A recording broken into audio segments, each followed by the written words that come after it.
नमस्कार दोस्तों अगर आप नेट जेआरएफ की एग्ज़ाम की तैयारी कर रहे हो तो ये वीडियो आपके लिए बहुत ही महत्वपूर्ण है, क्योंकि नेट जेआरएफ के हर एग्ज़ाम में शोध के चरण से संबंधित 90% प्रश्न आते ही हैं। तो दोस्तों, इस वीडियो को ध्यानपूर्वक देखें। फ्रेंड्स, इस वीडियो में हम शोध के प्रमुख चरणों के बारे में पढ़ेंगे और जानेंगे कि शोध करते समय हमें किन किन चरणों से गुजरना पड़ता है। फ्रेंड्स, हमें सबसे पहले ये जानकारी होनी चाहिए कि शोध होता क्या है।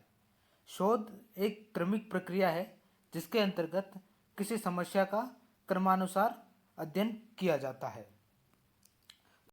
अब फ्रेंड्स, हम शोध के विभिन्न चरणों के बारे में पढ़ेंगे।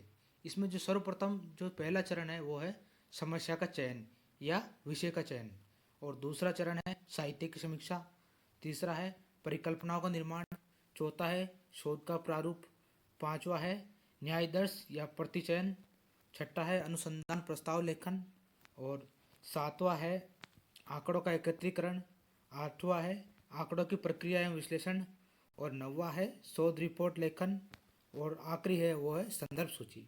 फ्रेंड्स, अब हम एक एक टॉपिक को विस्तार से पढ़ेंगे। जो पहला पॉइंट है हमारे वो है समस्या का चयन। फ्रेंड्स, कोई भी शोधकर्ता अगर शोध करता है तो उसको सबसे पहले किसी विषय का चयन करना होता है। तो शोध का जो प्रथम चरण है उसमें सर्वप्रथम किसी विषय या समस्या का चयन किया जाता है, और शोधकर्ता को समस्या के चयन करते समय कौन कौन सी मुख्य बातों का ध्यान रखना चाहिए, अब हम ये उनके ऊपर नज़र डालेंगे। शोधकर्ता की रुचि शोध परियोजना में होनी चाहिए। अगर शोधकर्ता किसी विषय पर कार्य कर रहा है, अगर उसको उस विषय पर रुचि नहीं है तो वो शोध नहीं कर सकता। इसके अलावा फ्रेंड्स, शोधकर्ता को विषय की प्रासंगिकता का ध्यान रखना चाहिए। फ्रेंड्स, अगर कोई शोधकर्ता किसी विषय पर कार्य कर रहा है और अगर उसको उसका महत्व पता नहीं है तो उसका शोध एक करना एक तरह से बेकार है। तो उस जिस भी विषय पर काम कर रहा है तो उसकी वर्तमान में क्या प्रासंगिकता है उसका भी उसको ध्यान रखना चाहिए। और शोध समस्या का चयन उपलब्ध संसाधनों के आधार पर ही करना चाहिए। फ्रेंड्स, अगर किसी विषय पर हम शोध करते हैं और अगर हमारे पास उसके उपलब्ध संसाधन ही उपलब्ध नहीं है तो हम उस विषय पर शोध कैसे कर सकते हैं। इसलिए हमें शोध का जो विषय का चयन करते हैं उसके समय हमें इस बात का भी ध्यान रखना चाहिए कि जो भी विषय चुना है हमें उसके संसाधन भी हमारे पास उपलब्ध होने चाहिए। फ्रेंड्स, अब अगले टॉपिक की बात करते हैं, वो है साहित्य की समीक्षा। जैसे ही आप विषय का चयन कर लेते हो तो उसके बाद क्या को उस जो भी विषय चयन करते हो उससे संबंधित जितना भी साहित्य है हमें उसको पढ़ना चाहिए, क्योंकि विषय से संबंधित साहित्य से हमें इस बात की जानकारी मिलती है कि शोध से संबंधित अभी तक कितना कार्य हुआ और हुआ भी है तो क्या क्या हुआ और आगे हम नया क्या कर सकते हैं। फ्रेंड्स, अगला पॉइंट है हमारा परिकल्पनाओं का निर्माण। विषय का चयन करने के बाद उस विषय से संबंधित साहित्य की समीक्षा कर ली जाती है। उसके बाद समस्या संबंधित एक परिकल्पना का निर्माण किया जाता है। यानी आप अगर किसी विषय पर शोध कर रहे हो तो आप क्यों कर रहे हो और उसके पीछे आपका उद्देश्य क्या है, इसलिए हमें परिकल्पनाओं का निर्माण करना होता है। परिकल्पना मुख्यतः एक पूर्व धारणा है जिसे शोधकर्ता पूर्व प्रकृति के आधार पर निर्मित करते हैं। फ्रेंड्स, अगला टॉपिक है शोध का प्रारूप। शोध का प्रारूप किसी भी शोध कार्य करने से पूर्व निर्मित एक योजनाबद्ध रूपरेखा है। इसका प्रयोग प्रश्न का उत्तर जानने, परिस्थितियों का वर्णन करने या परिकल्पनाओं के परीक्षण से संबंधित है। अगला पॉइंट है हमारा वो है न्यायदर्श या प्रतिचयन। जनसंख्या की समस्त इकाइयों से अध्ययन के लिए एक निश्चित विधि का चयन न्यायदर्श कहलाता है, और ये समय की बचत करता है और ये संपूर्ण अध्ययन को संभव बनाता है।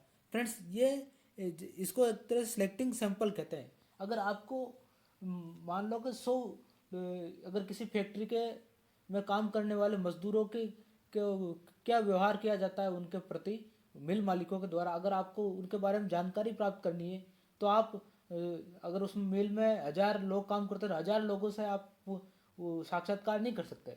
तो आप इसके लिए कम से कम अगर आप 100 लोगों से का चयन कर लो और उन लोगों से बात करते हो तो भी आपको वो 1000 लोगों की भावनाओं के बारे में पता चल जाएगा। तो इसको कहते हैं सिलेक्टिंग सैंपल्स। इसके अलावा हम अगले विषय की बात करते हैं, वो है अनुसंधान प्रस्ताव लेखन।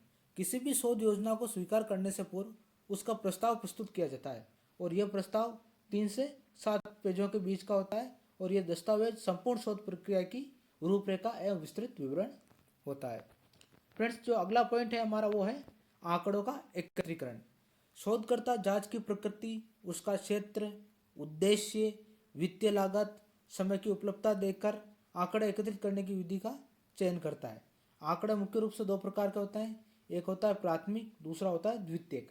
आंकड़े अवलोकन द्वारा, साक्षात्कार द्वारा, अनुसूचियां द्वारा या प्रश्नावली के द्वारा इत्यादि तरीके से एकत्रित किए जाते हैं। फ्रेंड्स, अब हमारा अगला पॉइंट है वो है आंकड़ों की प्रक्रिया एवं विश्लेषण। आंकड़े एकत्रित करने के बाद उनका विश्लेषण किया जाता है, वर्गीकरण किया जाता है और इनके लिए विभिन्न प्रकार की तालिका बनाई जाती है तथा इनको विभिन्न प्रकार के कूटों में बांटा जाता है। फ्रेंड्स, जो हमारा अगला चरण है वो है शोध रिपोर्ट लेखन। अगर आप साहित्य की समीक्षा हो गई, आपने डाटा कलेक्ट कर लिया, उसका एनालिसिस कर लिया, इन सब के बाद में आपको एक शोध रिपोर्ट लिखनी होती है जो शोध की एक तरह से शोध का एक सारांश होता है। और सबसे अंत में होती है संदर्भ सूची। शोध पूरा होने के बाद आपने अपने शोध में किन किन ग्रंथों का प्रयोग किया तथा कौन कौन सी पुस्तकों का प्रयोग किया तथा कौन कौन से समाचार पत्रों के माध्यम से आपने जानकारी ली या किसी अभिलेखागार से जानकारी ली, तो इन सब का आपको अंत में जो विवरण है वो संदर्भ सूची में देना होता है। फ्रेंड्स, तो ये थे शोध के मुख्य